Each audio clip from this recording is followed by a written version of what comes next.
Deep Diving.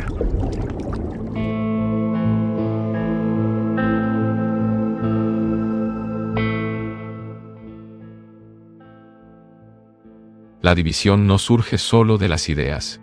También se manifiesta de forma concreta, visible, estructurada, en la propiedad, en el deseo de poseer, en la necesidad de garantizar seguridad en medio de la inseguridad de los demás. La propiedad, en sí misma, tiene una función limitada. Satisface necesidades básicas. Pero el problema comienza cuando deja de ser funcional y pasa a ser psicológica. Cuando se transforma en una extensión del yo, en símbolo de posición, en instrumento de poder. En ese momento, deja de ser algo simple y se convierte en una fuente de conflicto. El deseo de adquirir, de acumular, de establecerse por encima de los demás, crea inevitablemente separación. Y donde hay separación, hay tensión, comparación, competencia y, finalmente, conflicto. No solo entre individuos, sino entre grupos, entre sociedades enteras. La propiedad y la creencia caminan juntas. Ambas ofrecen identidad, ambas ofrecen seguridad, y ambas aíslan. Sin ellas, la mente se siente perdida, sin referencia, sin base. Y ese vacío es temido. Por eso nos aferramos a lo que poseemos, a aquello en lo que creemos, incluso si eso nos lleva a la destrucción. Esta dinámica es clara cuando observamos el mundo. Las guerras se justifican en nombre de ideales. La violencia se acepta como medio para alcanzar un fin. La destrucción se tolera como una etapa necesaria para un futuro mejor. Pero hay una contradicción profunda en ello. ¿Cómo puede el error generar acierto? ¿Cómo puede la violencia producir paz? Y sin embargo, esta lógica es ampliamente aceptada. Se sacrifica el presente en nombre del futuro. Se destruye el ahora por algo que aún no existe, y que puede que nunca exista.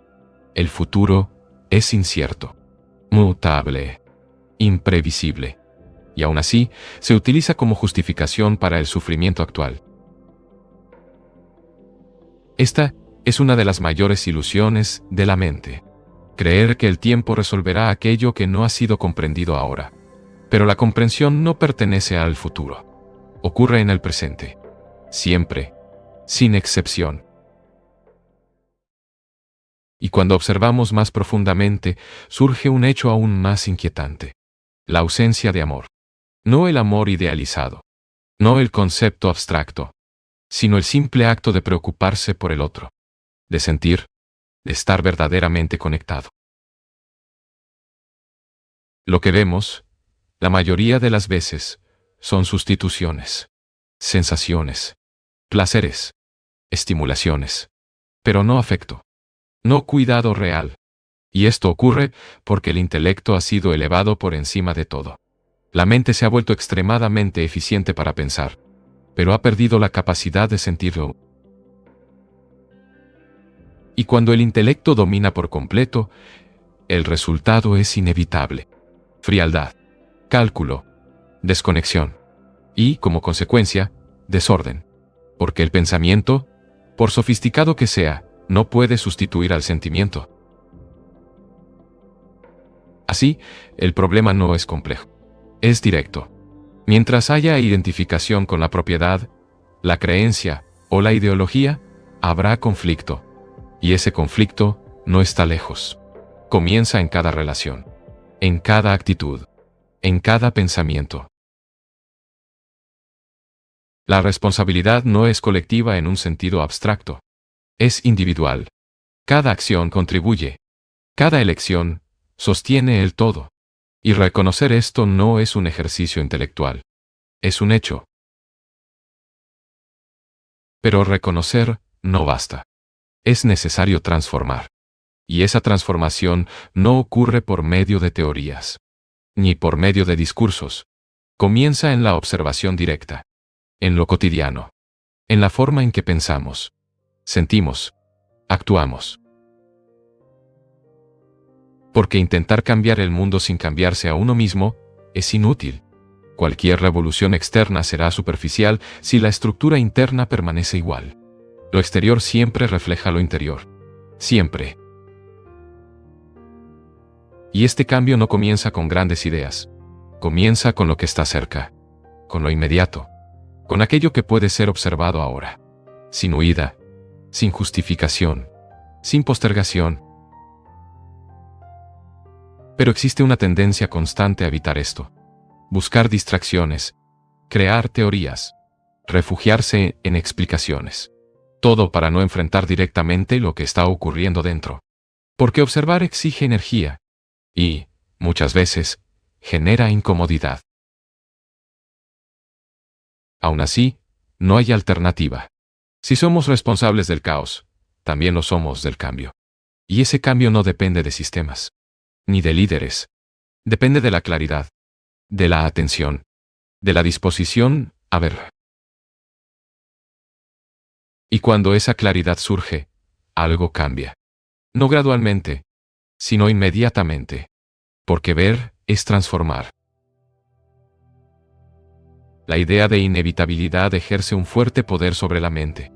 Cuando algo se considera inevitable, la investigación termina, la responsabilidad desaparece, y el individuo se vuelve pasivo. Pero, ¿existe realmente algo inevitable? ¿O es solo una forma de evitar la acción? Una nación puede elegir no luchar. Un individuo puede elegir no reaccionar con violencia. Siempre existe la posibilidad de interrumpir el movimiento, pero esa posibilidad exige lucidez y exige coraje. Lo que hace que la guerra parezca inevitable son los intereses implicados, ideologías en conflicto, ambiciones en disputa, sistemas que se oponen.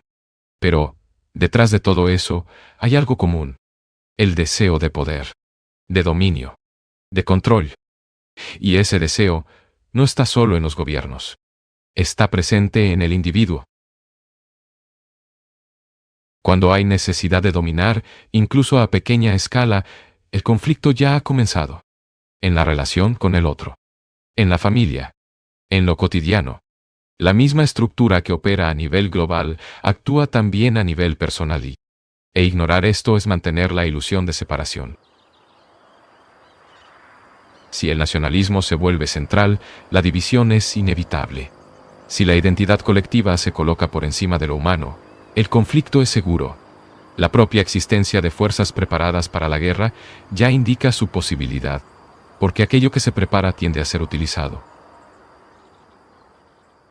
Pero, una vez más, todo esto no está lejos. Está directamente relacionado con la forma en que vivimos. Si no hay paz en las relaciones, no habrá paz en el mundo. Si hay competencia constante, habrá confrontación a gran escala. Si hay apego al poder, habrá destrucción. El cambio, por lo tanto, no comienza en el sistema. Comienza en el individuo. Pero esta idea a menudo es rechazada, porque parece pequeña, insuficiente, incapaz de alterar el todo. Pero esta percepción ignora un hecho esencial. El todo está compuesto por las partes, y cada parte sostiene el movimiento del todo. Existe un ejemplo claro de esto. Una persona que sufre una pérdida causada por la guerra. Ante el dolor, surge el deseo de proteger lo que queda. Pero proteger no es solo una acción externa. Exige una transformación interna. Abandonar la ambición. Reducir el apego. Simplificar la vida. Y esto rara vez es aceptado, porque contradice todo aquello que se ha construido como importante. Preferimos creer que las circunstancias son más fuertes que nosotros, que no tenemos control, que no podemos cambiar.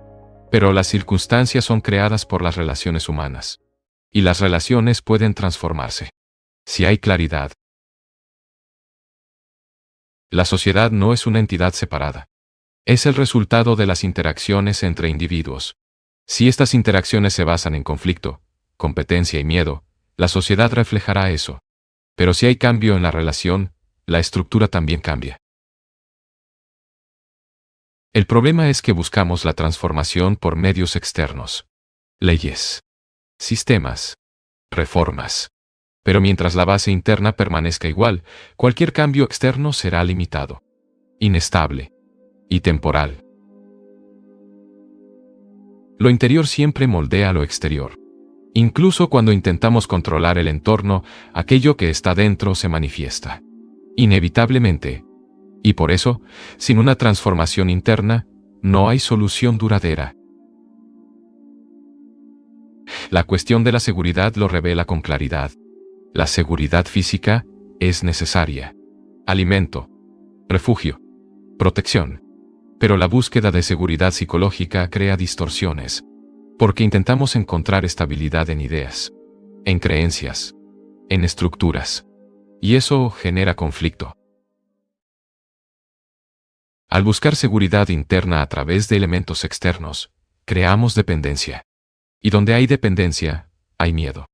Miedo a perder, miedo a cambiar, miedo a enfrentar lo desconocido.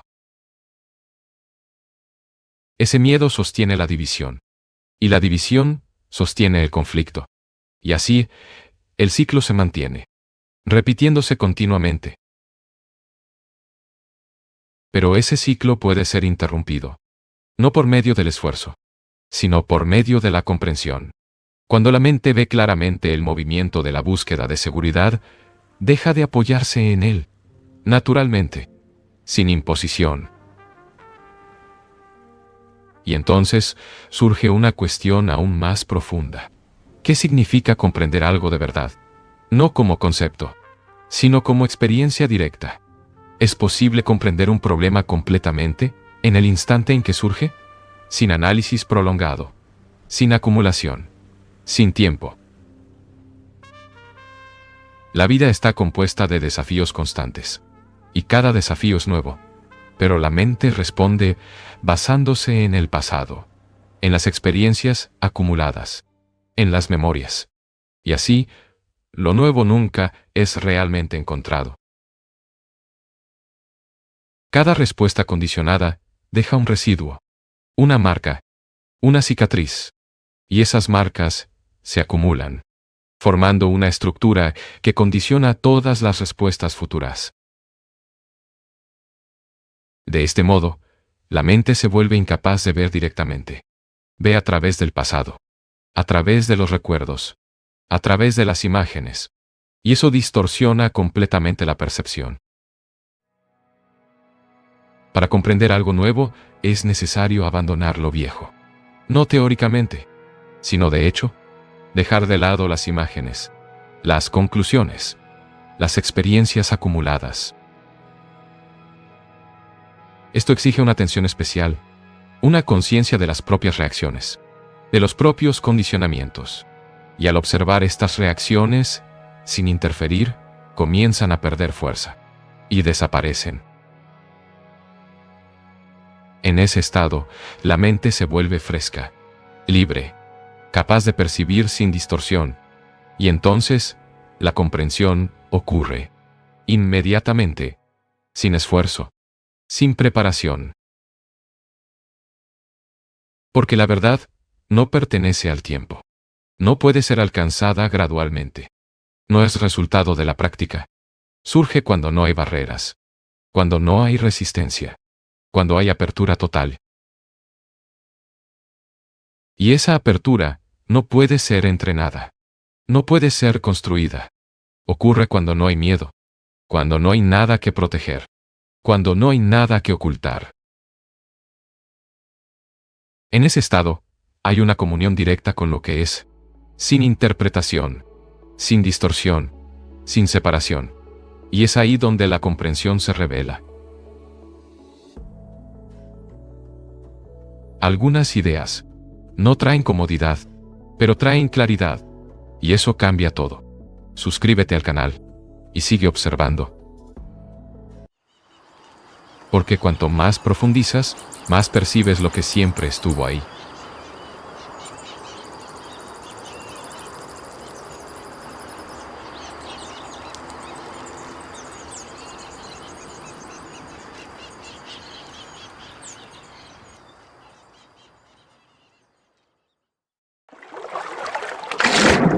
Deep diving.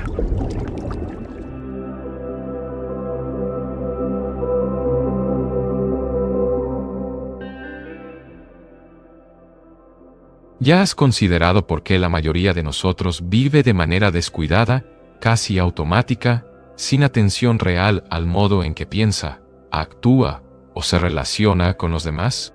Hay una especie de desorden silencioso que se infiltra en la vida cotidiana.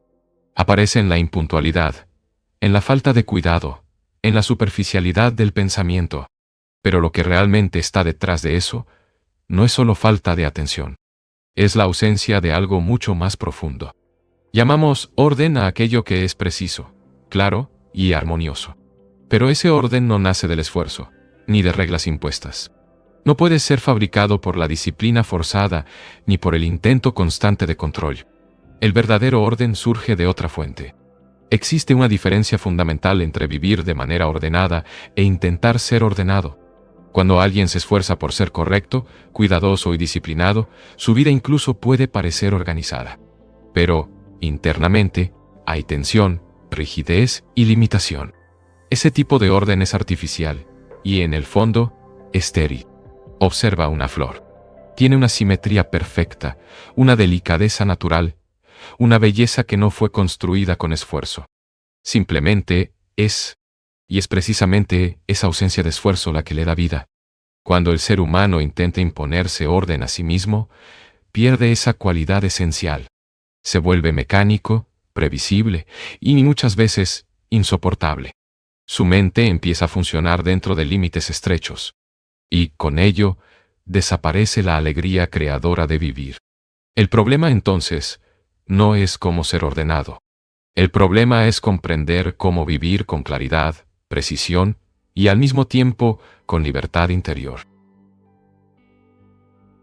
Tal vez la raíz de esto esté en algo que rara vez experimentamos: intensidad de sentimiento. La mayoría de nosotros vive sin sentir realmente. Pasamos los días reaccionando, repitiendo patrones, siguiendo hábitos, pero difícilmente nos entregamos por completo a algo con todo nuestro ser. Sin esa intensidad, no hay vitalidad. Y sin vitalidad, no hay verdadero orden.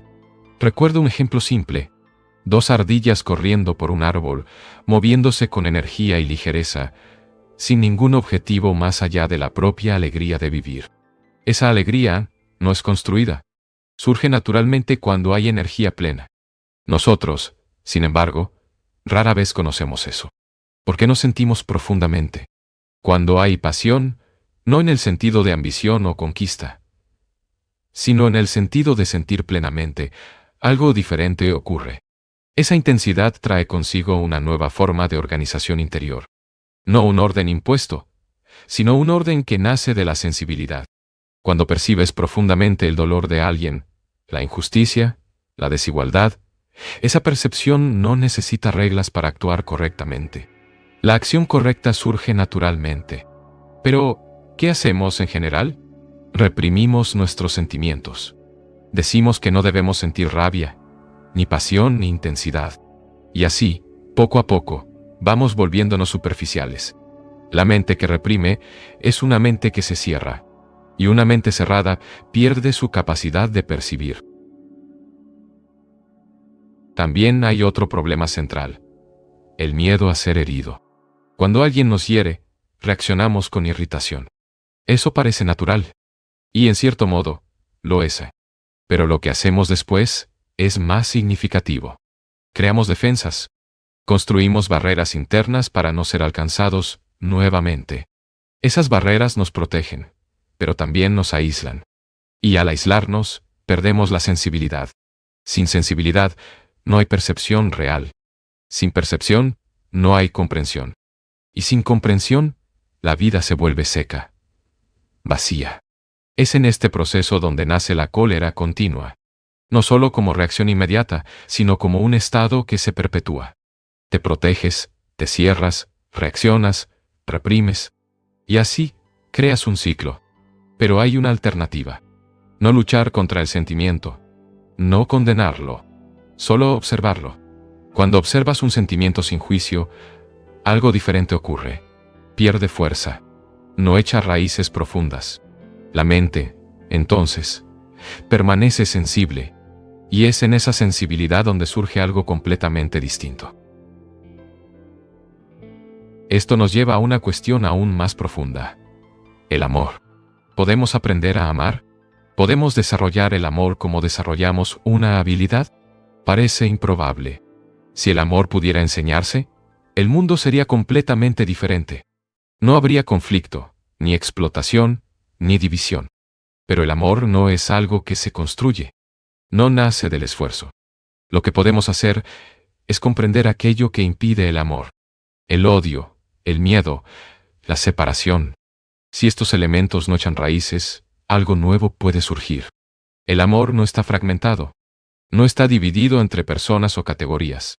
Es una cualidad única, indivisible, y tal vez sea la única fuerza capaz de dar sentido total a la existencia. Pero aún hay una trampa sutil: la búsqueda de la felicidad. Casi todos creen que la felicidad está en alcanzar algo. Un objetivo, una conquista, un reconocimiento. Pero esa felicidad es siempre pasajera. Surge y desaparece rápidamente.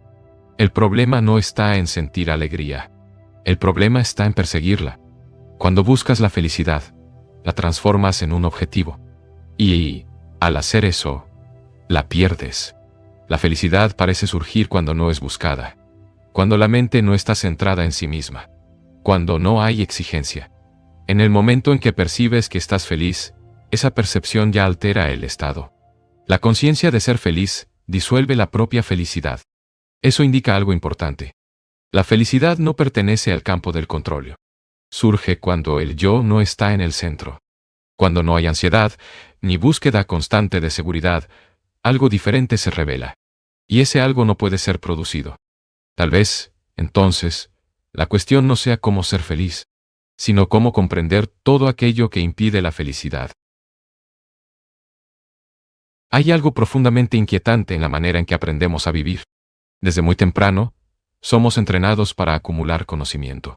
Aprendemos nombres, lugares, teorías, fórmulas. Sabemos dónde están ciudades lejanas, cómo funcionan las máquinas, cómo interpretar hechos históricos. Pero rara vez somos llevados a comprendernos a nosotros mismos. Existen, por lo tanto, dos tipos de aprendizaje. Uno es la acumulación de información.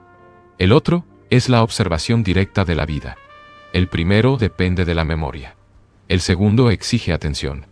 Cuando ves una barca deslizarse sobre un río tranquilo, reflejando la luz del atardecer, hay un instante de percepción pura.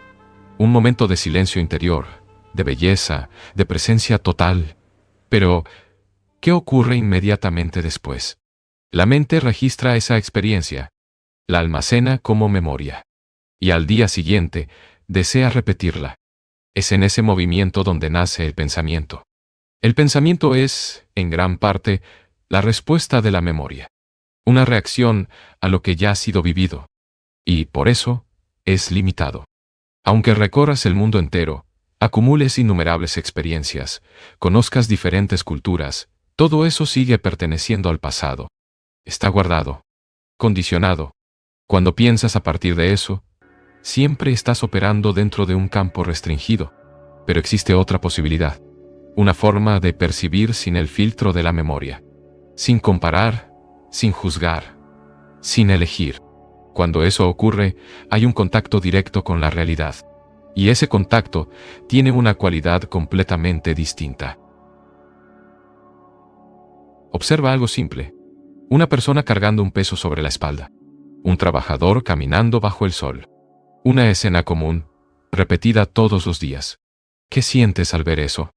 Si ya estás habituado, probablemente nada. La repetición volvió la percepción superficial. Miras, pero no ves. O entonces, interpretas de inmediato. Juzgas, comparas, encajas dentro de ideas preexistentes. Pero, si puedes mirar sin ese proceso automático, algo cambia. La relación entre tú y aquello que observas se transforma. No hay separación, creada por conceptos. Hay solo percepción. Y esa percepción tiene profundidad. Cuando observas sin juicio, tu mente se vuelve extraordinariamente clara, penetrante, viva. En ese estado, estás aprendiendo todo el tiempo. No a través de libros, sino a través de la vida.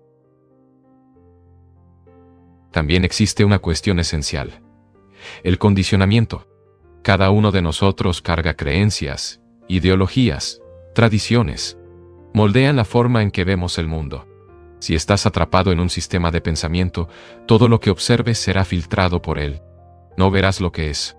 Verás solo lo que crees. Eso crea una barrera invisible. Y esa barrera impide el contacto directo con la realidad.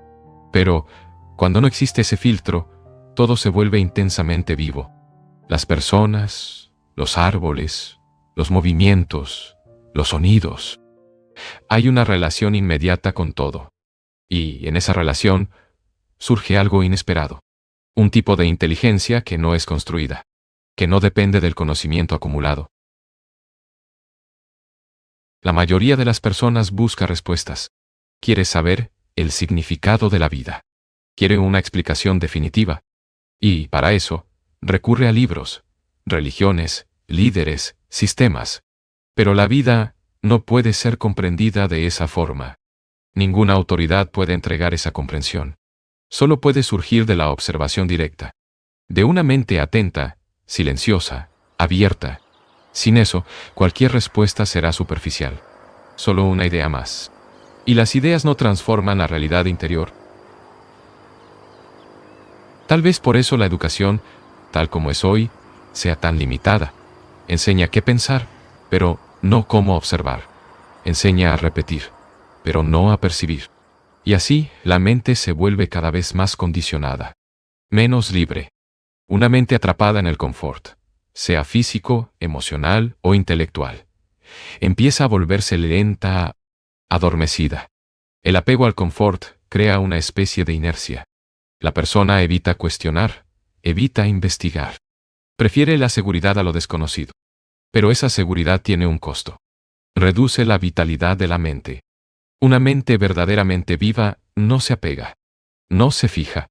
Está siempre en movimiento, siempre investigando. Esto nos lleva a un punto delicado: la relación con el ambiente. Familia, cultura, religión, sociedad. Todo eso moldea lo que eres. Ese conjunto forma tu ambiente. Y la pregunta es, ¿debe aceptarse eso pasivamente? Si aceptas sin cuestionar, hay una especie de paz. Pero es una paz estática, sin vida. Por otro lado, cuando cuestionas, cuando entras en conflicto con ese ambiente, surge tensión. Pero también surge algo nuevo. La verdadera comprensión nace de ese enfrentamiento, de esa investigación activa. Sin eso, no hay transformación. Y sin transformación, no hay libertad.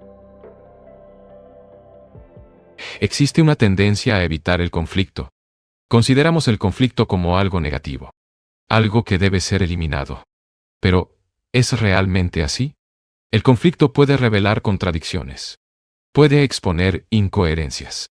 Puede despertar la percepción. Sin conflicto, muchas veces, no hay cuestionamiento.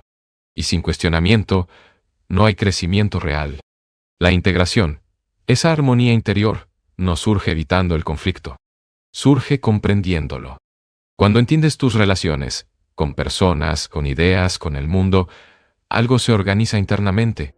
No por imposición, sino por claridad. Y esa claridad no es resultado del esfuerzo. Es resultado de la percepción. Hay una pregunta que parece simple, pero encierra una profundidad inmensa. ¿Por qué buscamos tanto confort? Lo que llamas confort puede variar. Para algunos, es tener ropa limpia, alimento adecuado, un lugar para descansar. Para otros, es lujo, exceso, seguridad permanente. Pero la cuestión central no está en el objeto, está en la relación que establecemos con él.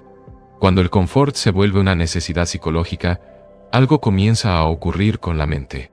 Se acomoda, pierde agilidad, evita cualquier perturbación. Y una mente que evita ser perturbada deja de investigar. Existe una diferencia entre utilizar el confort y depender de él. Lo primero es funcional. Lo segundo es limitante. Cuando te apegas a un hábito, a una creencia, a una rutina fija, creas una zona de seguridad. Pero esa seguridad tiene un precio. Reduce tu capacidad de percibir lo nuevo. La mente empieza a repetir. a vivir en lo conocido. Y, poco a poco, se adormece. Esto se refleja directamente en la educación. El sistema educativo, en gran parte, condiciona al estudiante a aceptar, memorizar y repetir. Se deja muy poco espacio para la investigación real. Cuando alguien hace una pregunta profunda, que desafía estructuras, eso genera incomodidad. Y la incomodidad es rápidamente interrumpida. La clase continúa. El cuestionamiento es dejado de lado. Así, la mente aprende a no cuestionar, a no ir más allá. Pero una mente que no cuestiona, no es libre. Funciona dentro de límites establecidos. Y una mente limitada no puede comprender la totalidad de la vida. También existe una cuestión esencial sobre la paz. Muchos desean paz. Pero, ¿qué entendemos por paz? Si paz significa ausencia de conflicto, entonces cualquier forma de adaptación puede parecer paz. Aceptar todo, no cuestionar nada, evitar cualquier tensión. Pero eso no es paz. Es estancamiento. Una mente que solo acepta se vuelve pasiva, sin energía, sin investigación. La verdadera paz no nace de la conformidad. Surge después de la comprensión. Y esa comprensión exige confrontación. Exige cuestionamiento. Exige ruptura con patrones. Sin eso, cualquier paz es superficial. También existe un equívoco común sobre la felicidad. Preguntamos constantemente, ¿eres feliz? Pero, en el momento en que hacemos esa pregunta, algo ya se distorsiona. La felicidad no puede medirse ni analizarse directamente. Cuando intentas capturarla, desaparece. Imagina un momento de alegría espontánea, sin causa aparente. Ahora, en el instante en que percibes, estoy feliz, algo cambia. La espontaneidad se rompe. Eso muestra que la felicidad no pertenece al campo del pensamiento consciente. No puede ser mantenida por la voluntad. Surge cuando no está siendo buscada. Lo mismo ocurre con cualidades como la humildad y la bondad. ¿Puedes decidir ser humilde? ¿Puedes practicar la humildad como un ejercicio? Si afirmas, voy a ser humilde, eso ya es un movimiento del ego, una construcción. La verdadera humildad no se cultiva. Aparece cuando el orgullo desaparece. Del mismo modo, la bondad no puede ser entrenada como una técnica. Surge naturalmente cuando hay comprensión. Cuando la mente ve con claridad, la acción correcta ocurre sin esfuerzo. Otro aspecto fundamental es el sufrimiento. ¿Por qué sufrimos? Superficialmente, el sufrimiento parece estar ligado a la pérdida, a la frustración, al dolor emocional. Pero eso es solo la capa externa. El sufrimiento más profundo surge de la falta de comprensión.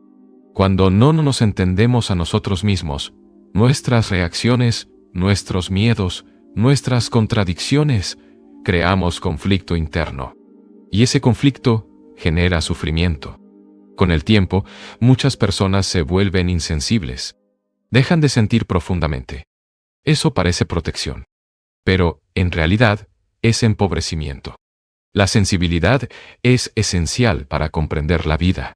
Sin ella, todo se vuelve mecánico. También está la cuestión de la integración. Muchos desean vivir sin conflicto, pero evitan el propio proceso que lleva a la integración. La integración no es ausencia de conflicto. Es el resultado de comprender el conflicto. Cuando observas tus contradicciones, lo que piensas, lo que sientes, lo que haces, sin huir de ellas, algo comienza a alinearse. Pero eso exige atención constante. Exige honestidad interior. No es un proceso cómodo, pero es necesario. En el fondo, todas estas cuestiones apuntan a un mismo centro. La forma en que vivimos es reflejo directo de la forma en que percibimos. El mundo exterior no está separado del interior. Aquello que somos, el mundo lo expresa. Si hay confusión dentro de nosotros, habrá confusión en el mundo. Si hay violencia interna, se manifestará externamente. Por lo tanto, cualquier transformación real necesita comenzar dentro. No como una idea, sino como una observación viva. Una atención constante a lo que pensamos, Sentimos y hacemos. Sin juicio. Sin condena. Sin elección. A partir de esa atención, algo nuevo puede surgir. Una mente que no está atrapada en el pasado. Que no depende del confort. Que no busca seguridad a cualquier costo. Una mente libre. Y tal vez solo esa mente pueda realmente comprender la vida. Hay una pregunta final que sintetiza todas las demás. ¿Qué es, al fin y al cabo, vivir de forma real? Para muchos, la vida real está en las experiencias inmediatas. Jugar, correr, conquistar, poseer, alcanzar algo deseado. Estas actividades parecen dar sentido a la existencia. Pero, ¿es eso vivir plenamente? La tendencia humana es dividir la vida. Por un lado, aquello que hacemos. Por otro, aquello que pensamos que deberíamos hacer. Y en ese intervalo, nace el conflicto. Cuando existe contradicción entre acción y pensamiento, la vida se fragmenta. Hay esfuerzo, tensión, insatisfacción constante. Pero existe una forma diferente de vivir. Una forma en la que no hay división interna. En la que aquello que haces está completamente alineado con aquello que sientes y comprendes. En ese estado, la vida deja de ser un campo de conflicto. Se convierte en un movimiento integrado. Y de esa integración surge algo esencial, la alegría. No la alegría pasajera, sino una cualidad profunda de vivir. Esa integración, sin embargo, exige algo radical: independencia interior. Mientras dependas psicológicamente de personas, ideas o estructuras, tu acción estará condicionada. No estarás realmente libre para actuar. La dependencia crea miedo. Y el miedo distorsiona la percepción. Pero cuando hay desapego, no como rechazo, sino como comprensión, surge una nueva posibilidad. Empiezas a hacer aquello que haces con total involucramiento, sin división. Y de ese involucramiento nace un sentido de creación. No importa lo que hagas. Puede ser algo simple o complejo. Si hay totalidad en la acción, hay belleza. Esto nos lleva de vuelta a la cuestión del aprender. Aprender no es solo acumular información. Eso es apenas una parte. El verdadero aprendizaje ocurre cuando hay observación directa. Cuando observas sin interferencia, sin comparación, sin deseo de repetir, algo diferente sucede. La mente no está operando desde el pasado. Está viva en el presente. Pero lo que normalmente hacemos es transformar cada experiencia en memoria. Y después intentamos revivir esa memoria. Ese proceso crea repetición. Y la repetición limita. Pensar, en ese sentido, es muchas veces solo reaccionar a lo que ya fue almacenado. No es un acto libre. Por eso, pocos realmente piensan de forma profunda. La mayoría solo reorganiza lo que ya conoce. Existe, sin embargo, una forma de pensar que no está atrapada en el pasado. Nace de la sensibilidad. Cuando observas el mundo con atención, sin filtros, algo se profundiza. Las experiencias dejan de ser superficiales. Penetran. Y a partir de eso, surge una inteligencia diferente. No basada en acumulación, sino en percepción. Esa inteligencia no está fragmentada. Ve el todo. Y, al ver el todo, actúa de manera adecuada. Pero esa sensibilidad exige un estado de atención constante. Observar el movimiento de la vida. Las personas, los gestos, las relaciones, sin juicio, sin prisa por concluir, sin necesidad de encajar todo en categorías. Cuando observas de esa manera, no hay separación entre tú y lo observado. Hay una relación directa. Y en esa relación, algo se transforma internamente. Si esa transformación no ocurre, la vida se vuelve superficial, repetitiva, sin profundidad. Por eso, es esencial cuestionar. No aceptar automáticamente lo que es impuesto, sea por la sociedad, por la tradición o por la autoridad. Sin ese cuestionamiento, la mente se vuelve condicionada. Y el condicionamiento impide la comprensión. La verdadera revolución no es externa. No está en sistemas políticos ni en ideologías. Es interior. Una revolución que rompe con lo viejo, con patrones repetitivos, con estructuras condicionadas. Y esa ruptura no es violenta. Es resultado de la percepción. Cuando ves claramente algo falso, no necesitas luchar contra ello. Simplemente deja de tener fuerza. Al final, todo converge hacia un punto simple y al mismo tiempo profundo. La vida no puede ser comprendida por medio de fórmulas, ni por medio de teorías. Solo puede ser comprendida viviéndola con atención, observando cada movimiento, cada reacción, cada pensamiento, sin elegir, sin rechazar, sin justificar.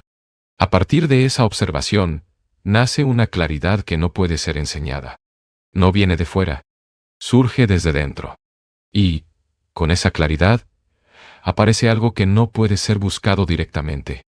Amor, libertad, felicidad, no como objetivos, sino como consecuencias naturales de una mente que comprende. Una mente que no está atrapada, que no está dividida, que no está en conflicto. Una mente que simplemente ve. Y tal vez sea solo en ese estado que la vida, finalmente, se revela tal como ese. No todo aquí fue hecho para ser entendido. Algunas partes fueron hechas para resonar. Y ese eco continúa. Suscríbete al canal y sigue profundizando. Porque cuanto más profundizas, más percibes lo que siempre estuvo ahí.